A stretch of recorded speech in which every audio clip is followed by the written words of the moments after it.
EP. Jayarajan എൽ.ഡി.എഫിന്റെ പടി ഇറങ്ങിക്കഴിഞ്ഞു. ഇനി CPM-ൽ ജയരാജന്റെ ഭാവി എന്താകും എന്ന ആകാംക്ഷയിലാണ് പാർട്ടി അനുഭാവികൾ. പ്രായവും വെല്ലുവിളിയായി നിൽക്കുന്നത് കൊണ്ട് തന്നെ ഇനി CPM-ലേക്ക് ശക്തമായി ഒരു തിരിച്ചറിവ് ജയരാജന് ഇല്ല എന്നതാണ് വാസ്തവം. CPM-നെ എല്ലാം കൊണ്ടും ജയരാജനെ പുറത്താക്കിയ ഈ ദിനം അത്ര ശുഭകരമല്ല എന്ന് വേണം കാണാൻ. പാർട്ടിക്ക് കണ്ണൂരിലും പിന്നീട് കേരളത്തിലും താങ്ങും തണലുമായി നിന്ന ജയരാജന്റെ ഈ രീതിയിലുള്ള പടിയിറക്കം കടുത്ത എതിരാളികൾ പോലും ആഗ്രഹിച്ചിരുന്നതല്ല. ജയരാജൻ പടിയിറങ്ങി മണിക്കൂറുകൾക്കുള്ളിൽ മറ്റൊരു ഞെട്ടിക്കുന്ന വാർത്തയാണ് CPM-നെ തേടിയെത്തുന്നത്. പാർട്ടിയുടെ ശക്തി കേന്ദ്രമായ ആലപ്പുഴയിൽ ഒറ്റയടിക്ക് 36 നേതാക്കന്മാരാണ് CPM-ൽ നിന്നും രാജിവെച്ചത്.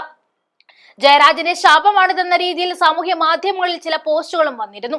ശാപമാണെങ്കിലും അല്ലെങ്കിലും 36 പേർ രാജിവെച്ചു എന്നത് വാസ്തവമാണ്. ആലപ്പുഴ ജില്ലയിലെ ഹരിപ്പാട് നിന്നുമാണ് ഏറെ ആളുകൾ രാജിവെച്ചത്. ഇവിടെ കുമാരപുരത്ത് 36 CPM അംഗങ്ങൾ രാജിക്കത്ത് നൽകിയാണ് പടിയിറങ്ങിയത്.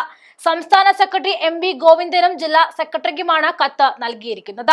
CPM ഭരിക്കുന്ന കുമാരപുരം സഹകരണ ബാങ്ക് ക്രമക്കേടുമായി ബന്ധപ്പെട്ട പ്രശ്നങ്ങളെ തുടർന്നാണ് നടപടിയെടുത്തത്. ബാങ്കിലെ ക്രമക്കേടുകൾക്കെതിരെ ഏരിയ കമ്മിറ്റി അംഗമായ ബിജു പരാതി നൽകിയിരുന്നു. ഈ പരാതിയുടെ അടിസ്ഥാനത്തിൽ അന്വേഷണ കമ്മീഷനെ നിയോഗിക്കുകയും ചെയ്തിരുന്നു. ഇതിന്റെ പശ്ചാത്തലത്തിൽ ഹരിപ്പാട് ഏരിയ കമ്മിറ്റി പുനഃസംഘടിപ്പിച്ചപ്പോൾ പരാതി നൽകിയ ബിജുവിനെ ഒഴിവാക്കുകയായിരുന്നു. പിന്നീട് ഉൾപ്പെടുത്താമെന്ന് ജില്ലാ സെക്രട്ടറി പറഞ്ഞുവെങ്കിലും വാക്ക് പാലിച്ചില്ല. മാത്രമല്ല ബാങ്കിലെ പ്രശ്നങ്ങൾ പരിഹരിക്കുന്നതിന് ചർച്ചയും നടത്തിയില്ല. ഇതേ തുടർന്നാണ് അംഗങ്ങൾ രാജിക്കത്ത് നൽകി തങ്ങളുടെ കലിപ്പ് തീർത്തത്.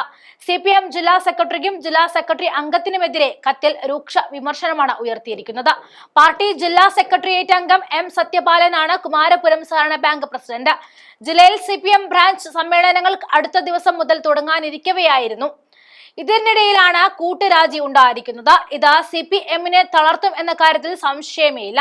നേരത്തെ കായംകുളത്തും ബ്രാഞ്ചിലെ മുഴുവൻ അംഗങ്ങളും CPM നേതൃത്വത്തിന് രാജിക്കത്ത് നൽകിയിരുന്നു. എന്തായാലും സമീപകാലത്തുണ്ടായ പല വിവാദങ്ങളും CPM-ന്റെ നടുവൊടിക്കുന്നതാണ്. ആലപ്പുഴയിൽ ലോക്സഭാ തിരഞ്ഞെടുപ്പിലേറ്റ മുട്ടൻ തോൽവിയെ തുടർന്നുണ്ടായ കലഹം ഇനിയും അവസാനിച്ചിട്ടുമില്ല. അതിനിടയിലാണ് ഇരട്ടി പ്രഹരമായി രാജിക്കാര്യവും ഉയർന്നു വരുന്നത്.